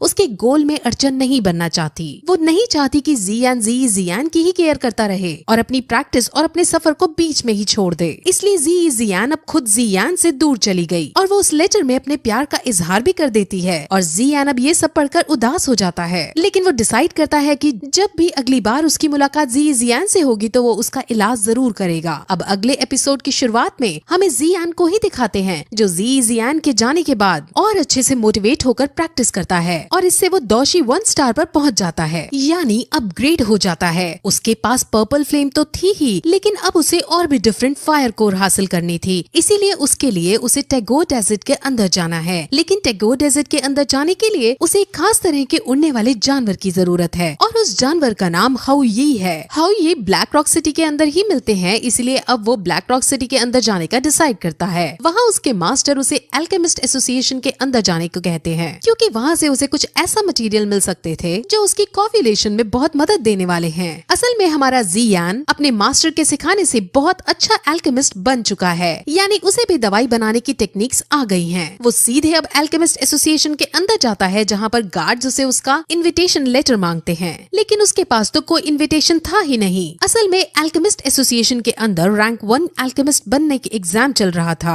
वहीं तभी एक रैंक 4 का एल्केमिस्ट वहाँ आता है और वो इस एग्जाम का जज भी है। असल में जो जितना अच्छा एल्केमिस्ट होता है उसके पास उतनी ही ज्यादा रैंक होती है, यानी रैंक 4 का एल्केमिस्ट रैंक 1 के एल्केमिस्ट से सुपीरियर है। इसका नाम मास्टर आओताऊ है और जब वो जियान को देखता है तो वो समझ जाता है कि इस लड़के में कुछ तो खास है। मास्टर आओताऊ के साथ उसकी डिसाइपल लिनफी नाम की लड़की भी थी, जो बहुत नकचड़ी लड़की है। उन दोनों के अंदर जाने के बाद वहाँ अंदर से एक लड़का निकल कर आता है जो जियान का मजाक उड़ाने लगता है और वो कहता है कि तुम्हारे पास तो इनविटेशन ही नहीं है तो तुम यहाँ कैसे आए। वहीं जियान अपनी पावर्स का यूज करके दूर खड़े होकर ही उसके बालों में पर्पल फ्लेम लगा देता है, जिससे गार्ड्स बहुत शॉक हो जाते हैं और वो जियान की इस खास एबिलिटी को देखकर उसे अंदर जाने देते हैं। अंदर बहुत सारे स्टूडेंट्स थे जो एग्जाम देने आए थे। वहाँ 2 जज भी खड़े थे, जिसमें से एक तो आओताऊ है और दूसरे फूलैन है। फूलैन के डिसाइपल एक जुईमी नाम की लड़की है। एग्जाम शुरू होने से ठीक पहले वो वहाँ आ ही जाती है और अब उनका एग्जाम शुरू होता है। सबको एक खास तरह की पिल बनानी थी और जो वो पिल बना देता उसको रैंक 1 का दर्जा दे दिया जाता है। अब काफी कोशिश करने के बाद अपनी अपनी पिल बनाते हैं और 1 घंटे बाद एग्जाम ओवर होता है, जिसके अंदर ज्यूमी, लीफी और कुछ स्टूडेंट्स पास हो जाते हैं। और जब जियान की दवाई चेक की जाती है तो वो बहुत ज्यादा ग्लो करती हुई मिलती है, यानी सबसे अच्छी मेडिसिन जियान ने बनाई थी। अब दोनों जज जियान की तारीफ करते हैं, जिस पर जियान शर्माता हुआ उनसे कहता है कि वो रैंक 2 का भी एग्जाम देना चाहता है। अब वहाँ खड़ी लीफी को ये बात हजम नहीं होती और वो उसको नीचा दिखाने के लिए कहती है कि अगर इतना ही घमंड है अपनी पावर्स का तो मैं अभी अरेंजमेंट करती हूँ। वो तुरंत वहाँ रैंक 2 के एग्जाम का सामान लाती है और उसको पिल बनाने को अब कहा जाता है। वो रैंक 2 की पिल बनाने लगता है और कुछ ही देर में वो पिल बना डालता है। अब इससे वहाँ खड़े सब लोग बहुत शॉक हो जाते हैं, क्योंकि 19 साल की उम्र में ऐसा कर पाना किसी के बस की बात नहीं थी। वो सब उसकी बहुत तारीफ करते हैं, लेकिन अब जियान उनसे जीतने के बाद कुछ इंग्रेडिएंट्स चाहता था। वो कहता है कि मुझे core of rank 3 I spirit cold fountain चाहिए। असल में इन दोनों मटेरियल्स को लेने के बाद ही जियान बाकी डिफरेंट फ्लेम्स को सहन कर पाने में सक्षम हो पाता। जजेस अब उसे एक लाइब्रेरी के अंदर ले जाते हैं जहाँ ये चीजें ढूंढने लगते हैं, लेकिन उन्हें आई स्पिरिट कोल्ड फाउंटेन नहीं मिलता।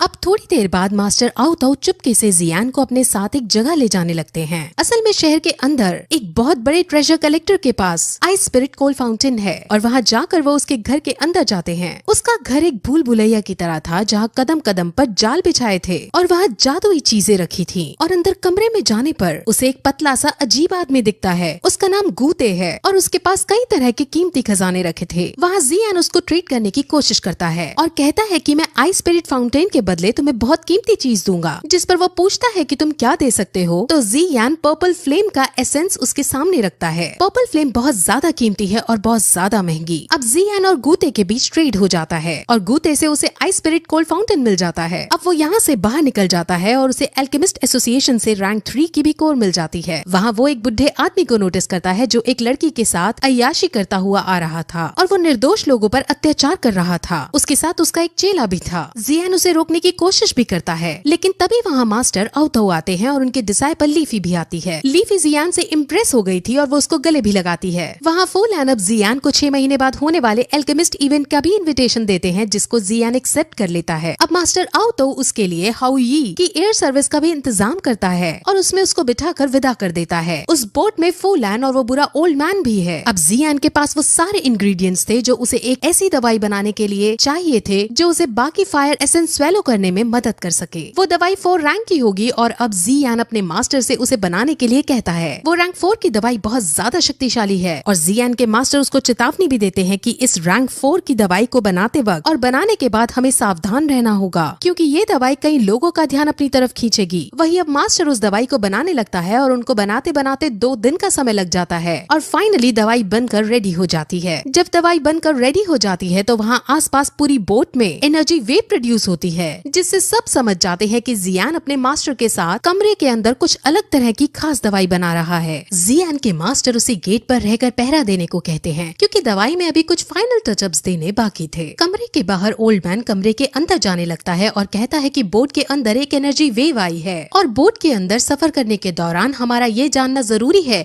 कि तुम कुछ ऐसा तो नहीं कर रहे जिससे बोट क्रैश हो सके। फूलैन भी दवाई को पाना चाहता था, इसलिए वो भी इविल ओल्ड मैन का साथ देता है। जियान उनको अंदर नहीं जाने देता और उनमें फाइट होने लगती है। जियान उन सभी पर भारी पड़ने लगता है और इसी बीच ओल्ड मास्टर को किसी तरह मौका मिल जाता है और वो तुरंत कमरे के अंदर पहुंच जाता है, लेकिन मास्टर उससे उस दवाई का यूज करते हुए दूर से ही उठा देते हैं और उसे मार डालते हैं। वो इतनी बुरी तरह से मारा जाता है कि उसकी लाश भी डिसइंटीग्रेट हो जाती है। जियान समझ जाता है कि रैंक 4 की इस दवाई में कितनी ताकत है। वही फूलैन एक चाल रचता है। वो खुद पहले अपने चेले को जियान को मारने के लिए भेजता है, लेकिन जैसे ही चेला उसके पास जाता है वैसे ही वो खुद चेले को मार देता है और ये साबित करता है कि वो जियान के साथ है, उसका दोस्त है। लेकिन जियान के मास्टर को उसने जितना बेवकूफ समझा वो उतने थे नहीं। वो कहते हैं कि पानी में डूबते बिच्छू को बचाते वक्त वो हमें ही बाद में डस लेता है। फूलैन भी समझ जाता है कि उसका बचना यहाँ पॉसिबल नहीं है, इसलिए वो तुरंत वहाँ बॉम्ब ब्लास्ट कर देता है, जिससे वो बोट नीचे गिर जाती है। लेकिन अब फाइनली वो टैगोर डेजर्ट पर आकर गिरते हैं, जहाँ कई तरह के खतरनाक जानवर मौजूद थे। वो रात को वहीं सोने का डिसाइड करते हैं, जहाँ जियान को सपने के अंदर यूजी दिखते हैं। वो यूजी को देख बहुत खुश होता है और उसके पीछे पीछे जाता है, लेकिन वहाँ वो असल में नालैन थी। नालैन तुरंत अपने खंजर से उसको चाकू मार देती है और तभी उसकी आँख खुलती है। वो अपने मास्टर को ये सपना बताता है और उसके मास्टर समझ जाते हैं कि जियान 3 साल बाद होने वाले मैच के लिए डर रहा है। वो उसे मोटिवेट करते हैं और खुद पर विश्वास करने को कहते हैं। वो अगले दिन डेजर्ट के ट्रैवल अंदर करता है, जहाँ उसे एक शॉप मिलती है। वो शॉप एक मैप बनाने वाले की थी और जियान उस शॉप के अंदर मैप का एक छोटा सा टुकड़ा देखता है। उस मैप के अंदर एक खास तरह की फ्लेम की लोकेशन थी। उस फ्लेम का नाम प्यूरिफाइंग लॉकस डेमन फ्लेम है और अब इसे जियान लेना चाहता है। उसे उस मैप के फ्रेगमेंट का पूरा हिस्सा नहीं मिल पाता, इसलिए वो शॉपकीपर से कहता है कि इसका पूरा हिस्सा मुझे चाहिए, लेकिन वो ओल्ड शॉपकीपर साफ मना कर देता है कि उसके पास फुल मैप नहीं है। ओल्ड शॉपकीपर उसको इस छोटे फ्रेगमेंट को भी वहीं रखने को कहता है, क्योंकि वो इसे नहीं बेचना चाहता था। जियान कहता है कि मैं इसके हाई प्राइस दूंगा, लेकिन ओल्ड मैन फिर भी मना कर देता है और कहता है कि ये फ्रैगमेंट बेचने के लिए नहीं है और इसे चुराने का भी तुम सोचना मत। अब जियान कहता है कि तुम अगर मुझे नहीं दोगे तो मुझे चुराना ही पड़ेगा, जिस पर ओल्ड शॉपकीपर काफी गुस्से में आ जाता है और वो तुरंत अपनी पावर से पहले एग्जिट गेट बंद करता है और जियान पर अटैक करने की पोजीशन में आ जाता है और इसी के साथ ये एपिसोड खत्म हो जाता है। जैसा कि लास्ट एपिसोड में हमने देखा कि जियान डेजर्ट के अंदर उस मैप सेलर के पास आया था और वहाँ का माहौल गर्म बन गया था। मास्टर जियान को बताते हैं कि ये ओल्ड मैन बहुत शक्तिशाली इंसान है, ये लेवल्स में तुमसे 2 गुना ज्यादा शक्तिशाली है और इसे हराना तुम्हारे बस की बात नहीं। ओल्ड मैन उसे वापस जाने को कहता है, लेकिन जियान बिना मैप का फ्रैगमेंट लिए नहीं जा सकता था, इसलिए अब उन दोनों में फाइट होने लगती है। जियान बहुत बुरी तरह से हारने लगता है, क्योंकि ओल्ड मैन आइस स्कूप्स बना बनाकर उस पर अटैक कर रहा था। जियान बहुत कोशिश करता है, लेकिन हमेशा हारता ही जाता है। ओल्ड मैन उसकी कोशिश को देखकर बहुत खुश होते हैं, लेकिन अब वो और ज्यादा नहीं लड़ना चाहते थे, इसलिए जियान जब उस पर अपनी तलवार फेंक कर अटैक करता है तो ओल्ड मैन उसकी तलवार को रोकर उस पर ही फुल स्पीड में फेंकता है। अब जियान मरने ही वाला था, लेकिन तभी वो पर्पल विंग्स को निकालता है और आसमान में उड़ जाता है, जिससे उसकी जान बच जाती है। ओल्ड मैन उसके पर्पल विंग्स को देखकर बहुत चौंक जाता है, क्योंकि ऐसा खजाना किसी किसी के पास ही होता है। वो समझ जाता है कि इस जियान के अंदर कुछ तो खास है। जियान अब ओल्ड मैन की ताकत को अच्छे से समझ लेता है और अपने मास्टर से बात करता है। जियान अपने मास्टर की मदद लेकर उनकी व्हाइट फ्लेम का यूज करते हुए ओल्ड मैन पर अटैक करता है और अब इस बार जियान ओल्ड मास्टर के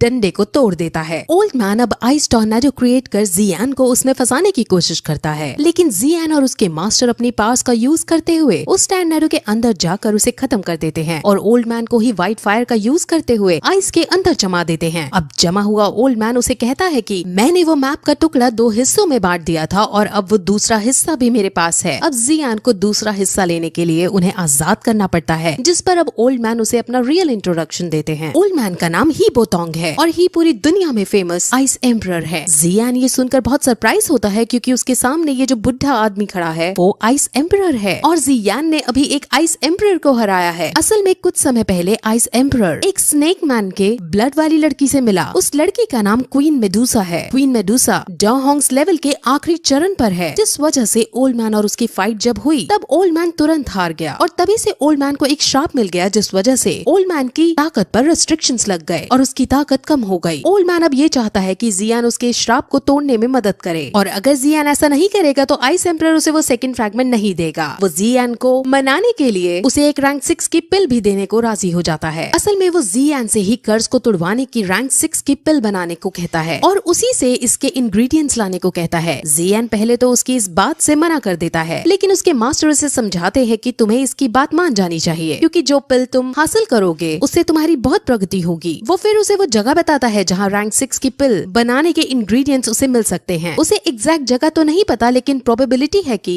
इन मार्क की हुई जगह से एक जगह पर इंग्रेडिएंट्स जरूर मिलेंगे। और अब वो मैप लेकर जियान सीधे उन जगहों पर तलाश करने के लिए निकल जाता है। उसे सबसे पहले फायर एसेंस खोजना था। वो डेजर्ट में उन लोकेशंस पर जाता है जहाँ चलते चलते ढूंढते ढूंढते उसे 2 दिन बीत जाते हैं, लेकिन उसे वहाँ कुछ नहीं मिलता। जियान थोड़ा डिमोटिवेट हो जाता है, लेकिन उसके मास्टर उसे धीरज रख अपनी प्रैक्टिस कंटिन्यू करने को कहते हैं क्योंकि इस गर्मी से भरे डेजर्ट में वो अपनी पर्पल फायर को स्ट्रॉन्ग कर सकता था। वही तभी एक आदमी जो किसी से डर कर भाग रहा था वो गिर जाता है। जियान उसे पीने के लिए पानी देता है और जाने लगता है। वो आदमी कहता है कि हमारे ग्रुप पर सैंड मर्सिनरीज ने हमला किया है, प्लीज तुम हमें बचा लो। जियान जल्दी में था इसलिए वो मना करके आगे बढ़ने लगता है, लेकिन तभी वो आदमी कहता है कि अगर तुमने हमें बचाया तो मैनली स्टील मशीनरीज तुम्हें बहुत सारा इनाम देंगे। अब जियान मैनली स्टील मशीनरीज नाम सुनकर थोड़ा शॉक होता है और उससे पूछता है कि मैनली स्टील मशीनरीज के लीडर का नाम क्या है, जिस पर वो आदमी उसे अपने लीडर का नाम जी टिंग और जी ली बताता है। ये दोनों जियान के बड़े और छोटे भाई थे जो यहाँ अपने अलग मशीनरीज बनाकर रहते थे। जियान अब उस आदमी के साथ उसके ग्रुप के पास जाता है। वहाँ सैंड मशीनरीज के आदमी ने मैनली स्टील मशीनरीज के आदमियों को पकड़ रखा था और सैंड मशीनरीज उनको मारने के लिए उन पर एक डेडली पॉइजन वाला जानवर छोड़ देती है, लेकिन तभी जियान वहाँ आकर उस जानवर को मार अपने आदमियों को छुड़वा लेता है और वहाँ से अब वापस मैनली स्टील मशीनरीज में आने लगता है। वहाँ पहुंचकर वो एक शॉपकीपर को देखता है जो एक वर्कर लड़की से बदतमीजी से बात कर रहा था। उस लड़की ने शॉपकीपर का एक गोल्ड कॉइन का जार तोड़ दिया था, लेकिन जियान उस शॉपकीपर को बहुत से गोल्ड कॉइन देकर लड़की को छुड़वा लेता है। उस लड़की का नाम कॉन्ग लिंग है और वो स्नेक मैन के ब्लड वाली लड़की है। स्नेक मैन के ब्लड वाले बच्चे जनरली 2 साल की उम्र से पहले मर जाते हैं, लेकिन ये भाग्यवश जिंदा रही। लेकिन आसपास के लोग इसे एक्सेप्ट नहीं कर रहे हैं और उसे डेमन के नाम से बुलाते हैं। ये बहुत सीधी लड़की है और इसी वजह से सब इसे सर्वेंट की तरह ट्रीट करते हैं। अब जियान अंदर जाता है जहाँ उसके भाई जो दोनों लीडर्स है वो आकर मिलते हैं। वो अपने भाई जियान को मिलकर बहुत ज्यादा खुश होते हैं क्योंकि वो जियान से बहुत सालों बाद मिल रहे थे। वहाँ उनके पास कुंग लिंग भी खड़ी थी और वो तीनों ही अब उसे अपनी लाइफ को खुलकर जीने को कहते हैं क्योंकि वो भी भाग्यों की तरह है। कुंग लिंग बहुत खुश होती है। जियान के वो दोनों भाई उसकी एकदम से बड़ी तरक्की को देख बहुत खुश होते हैं और बहुत सी बातें करते हैं। जियान अब उन्हें 3 ईयर कॉन्ट्रैक्ट के बारे में बताता है और कहता है कि उसके यहाँ आने का उद्देश्य फायर एसेंस को हासिल करना है और मेरे पास ये मैप जिसमें उनकी लोकेशन मार्क्ड है और अब मुझे वहाँ जाना होगा इसे ढूंढने के लिए और मैं आपसे रिक्वेस्ट करता हूँ कि आप भी मेरी इसमें मदद करें। वो दोनों भाई जियान को समझाते हैं कि उसे ना यान से लड़ने की कोई जरूरत नहीं और ना ही इतनी हार्ड ट्रेनिंग करने की जरूरत है। वो यहाँ शांति से रह सकता है, लेकिन जियान नहीं मानता और तभी जियान का छोटा वाला भाई जियान पर ही हमला कर देता है और उसे पीटने लगता है। जियान अपनी स्किल्स का यूज करते हुए उससे लड़ने लगता है और अब दोनों बाहर आकर अपने अपने तरीके से एक दूसरे पर अटैक करते हैं। अब जीली अपनी तलवार से उसके सर पर वार करने लगता है और उसकी तलवार उसके सर पर लगने ही वाली होती है, लेकिन तभी जियान पर्पल फ्लेम का यूज करते हुए उससे ज्यादा स्पीड में तलवार से बचकर उसके वार को रोक देता है और अब जियान गुस्से में पूछता है कि तुमने मेरे पे अटैक क्यों किया, जिस पर आसपास के सभी लोग उस पर हंसने लगते हैं और जियान को समझ आ जाता है कि उसके भाई सिर्फ उसकी एबिलिटीज को टेस्ट कर रहे थे और अब सबको समझ आ जाता है कि जियान इतना शक्तिशाली है कि वो बड़ी से बड़ी प्रॉब्लम्स को सह सकता है। अब सभी मैनली स्टील मशीनरीज उसकी मदद करने के लिए रेडी हो जाते हैं। अब उसके दोनों भाई मैप को देखकर उसके अंदर लोकेशंस का पता लगाने की कोशिश करते हैं, लेकिन उन्हें ज्यादा कुछ समझ नहीं आता। तभी वहाँ कॉन्गलिंग आती है और उनसे कहती है कि कुछ समय पहले उसने ईस्ट साइड में अलग ही एनर्जी महसूस की थी और वो एनर्जी मेरे अंदर के ब्लड से मैच खाती थी। उस एनर्जी से वहाँ इतना भयानक एटमॉस्फेयर क्रिएट हुआ था कि सैंड मशीनरीज के आदमी भी कमजोर पड़ गए थे। वो दोनों भाई समझ जाते हैं कि अगर वो एनर्जी इसके ब्लड से मैच खाती है तो वो जरूर क्वीन मेडुसा है। वो पूछते हैं क्वीन मेडुसा किस लोकेशन पर रुकी थी, जिस पर वो मैप के अंदर एक लोकेशन मार्क करती है और वो लोकेशन वही लोकेशन थी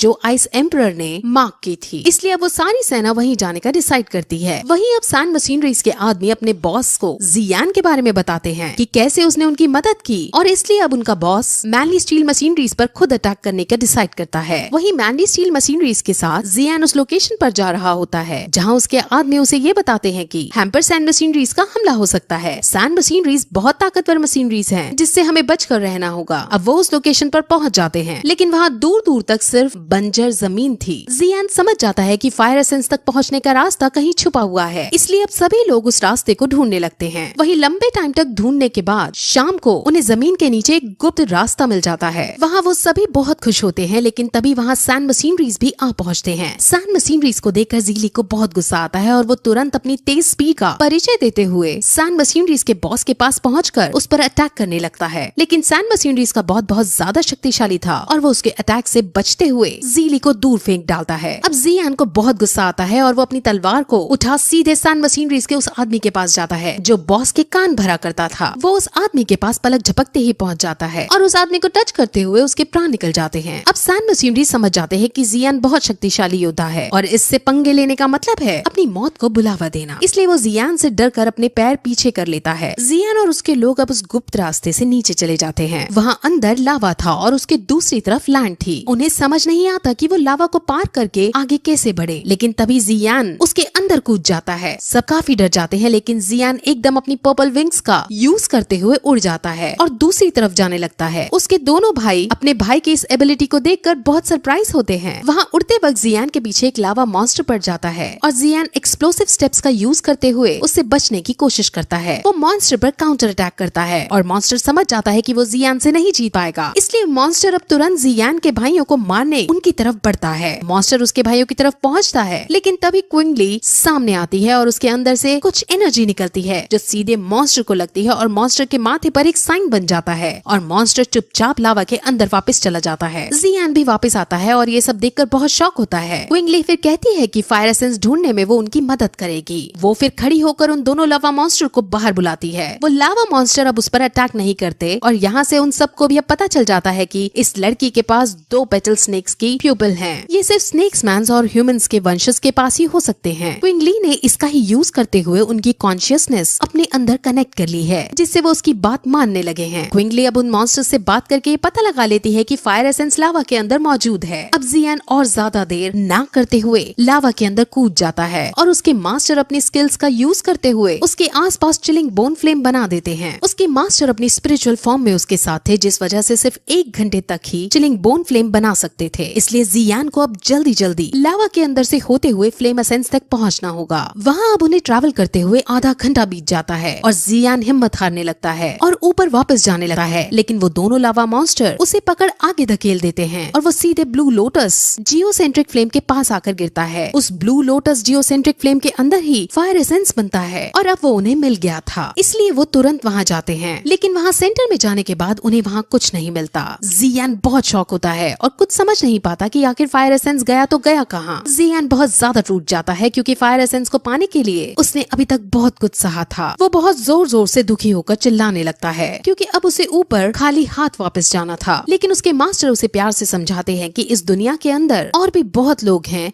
जो अपने गोल को हासिल करना चाहते थे, लेकिन उनमें से कुछ ही शिकार तक पहुंच पाते हैं। हमें बस हार नहीं माननी और हम जरूर शिकार तक पहुंचेंगे। अब जियान समझ जाता है और फिर से फायर एसेंस को खोजने का डिसाइड करता है। वहाँ तभी मास्टर को जमीन में धसी हुई एक चीज दिखती है जिसे वो बाहर निकालते हैं और वो चीज 7 कलर्स स्नेक फ्लेम है। वो समझ जाते हैं कि यहाँ क्वीन मेडुसा हमसे पहले आई थी और उसने ही फायर एसेंस को ले लिया है और अब जियान समझ जाता है कि उसको अब कहाँ जाना है और अब इसी के साथ ये सीजन का यही एंड हो जाता है।